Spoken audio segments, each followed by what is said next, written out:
What's up, everybody? Welcome to the Inside Zone. Football is in the air, folks. We've got camp going on, about fifth or sixth day of camp for most teams. It's hot, 100-degree weather across the country. It's a great time of year because you can smell preseason around the corner, and then that first kickoff from week one. It's almost here, guys. It's almost here. Hey, look, I want to jump right into this one.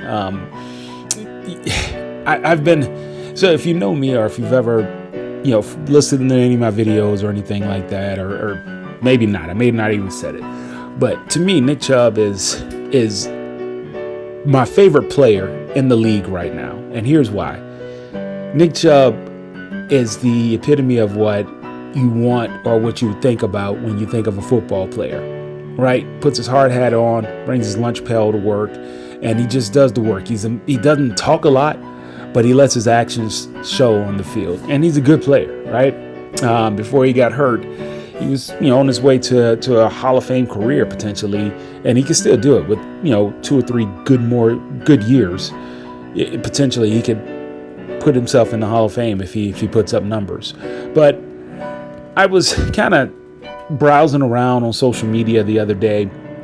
Yeah, the players are in shorts and t-shirts, and they're just kind of going through contactless.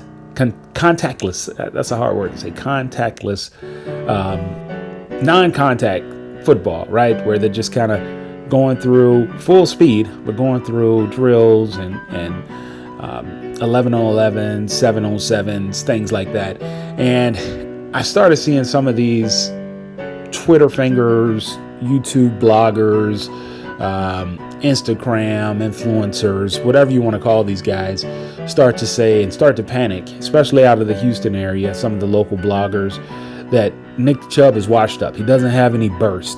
Oh my God, we should have drafted, the kid out of Southern Methodist,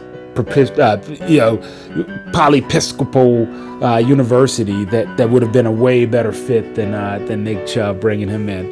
And the whole thing stems from Joe Mixon going down with an injury, right? Joe Mixon had kind of a lingering injury. I'm not sure exactly what it is, but basically the analysts are saying that he's going to be out potentially the first part of the year.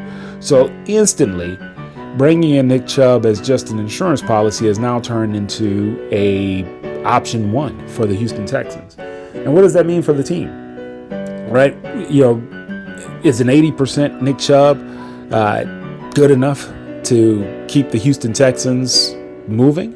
Or is Nick Chubb being, injury prone or having some very serious injuries not there anymore? Right? So we saw the workouts over the summer from Nick Chubb, or over the spring and summer, and his strength is there. Obviously, he's been he's squatting like 600 pounds. He's doing hops over the box and head hitting the roof of the weight room, which is impressive, although it's a low roof. But still, you know what I mean. Nick Chubb is from a workout standpoint, he's there. From an explosion standpoint, what are we really going to get from t-shirts and shorts? What are we going to get from practice, right? If you go back and look at the videos and some of the articles from Nick Chubb his rookie year with Cleveland, it was the same sentiment. Oh, we wasted a draft pick. Why did we get this guy, the first part of the second round? That was a wasted pick. Oh my God, he doesn't look explosive. He doesn't look that, doesn't look this. Next thing you know, he's averaging 6 yards a carry, and he's carrying the offense, right? And he's endeared to the Cleveland Browns fan base forever.